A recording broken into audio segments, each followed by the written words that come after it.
General امجد شعیب کی گرفتاری۔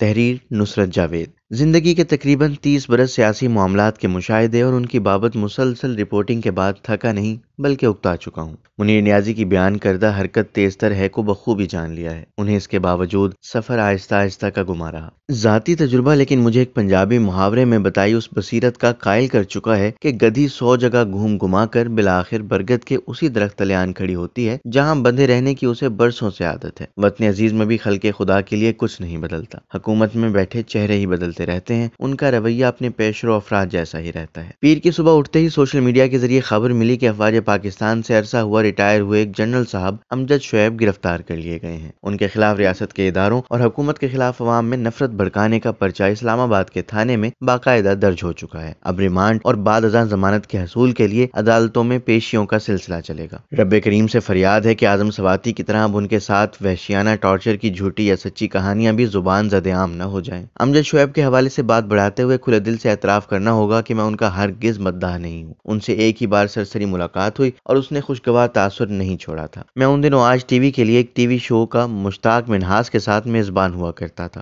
ہمارا شو رات کے 11 بجے شروع ہوتا تھا۔ اس سے قبل طلعت حسین 10 سے 11 بجے کے سلاٹ میں اپنا شو کرتے تھے۔ امجد صاحب ان کے شو کے مہمان تھے۔ اسے ختم کر کے نکلے تو میں اپنے شو کے لیے سیڑھیاں چڑھ رہا تھا۔ مجھے دیکھتے ہی انہوں نے اپنا تعارف اور مصافحہ کے لیے ہاتھ بڑھائے بغیر کسی ناسے کی طرح پنجابی میں سمجھانا چاہا کہ شو کے دوران میں اپنے غصے پر قابو نہیں رکھ پاتا، مجھے اس ضمن میں احتیاط برتنا ہوگی۔ بزرگانہ شفقت کے بغیر مفت میں فراہم کی اس نصیحت کے بعد وہ سیڑھیوں سے نیچے اترنا شروع ہو گئے۔ ان کا انداز مجھے پسند نہیں آیا۔ یہ سوچتے ہوئے اسٹوڈیو کی جانب چل پڑا کہ ساری عمر صحافت کی نظر کر دینے کے بعد بھی مجھے ریٹائرڈ جرنیلوں سے اس شعبے کی مبادیات سمجھنا ہوگی۔ ذہن میں باقی رہی عقل نے مگر فوراً سمجھا دیا کہ ٹی وی ماس میڈیا ہے، اس پر ہوئے شو عوام کی توجہ حاصل کرنا چاہتے ہیں۔ امجد صاحب صحافی نہ صحیح بہرحال ایک ناظر بھی تو ہیں، مجھے ان کی رائے کو عمومی فیڈ بیک کی صورت ہی لینا چاہیے۔ چند برس گزرنے کے بعد مگر دریافت ہوا کہ امجد صاحب فقط ناظر نہیں ہیں۔ وطن عزیز میں 5ویں پشت کی ابلاغی جنگ شروع ہو جانے کی داستان گھڑی جا چکی تھی۔ اس دوران قوم کو راہ راست پر رکھنے کے لیے جن دفاعی ماہرین کے گراں قدر خیالات پاکستان کے جاہل عوام تک پہنچانا لازم تصور ہوئے، ان میں امجد صاحب بھی شامل تھے۔ جس فہرست میں ان کا نام شامل ہوا، مبینہ طور پر وہ ہمیں نیک راہ پر چلانے کو بے چین مقتدر کہلاتے اداروں کے ہاں سے آئی تھی۔ ٹی وی کے ہر دوسرے شو میں ان کی شراکت لازمی ٹھہری۔ ٹی وی کے ذریعہ کوئی پیغام پہنچانے کا جو ہنر ہے، اس کی مبادیات پر اگرچہ وہ قطعاً پورا نہیں اترتے تھے۔ سہاگن مگر وہی کہلاتا ہے جسے پیا چاہے۔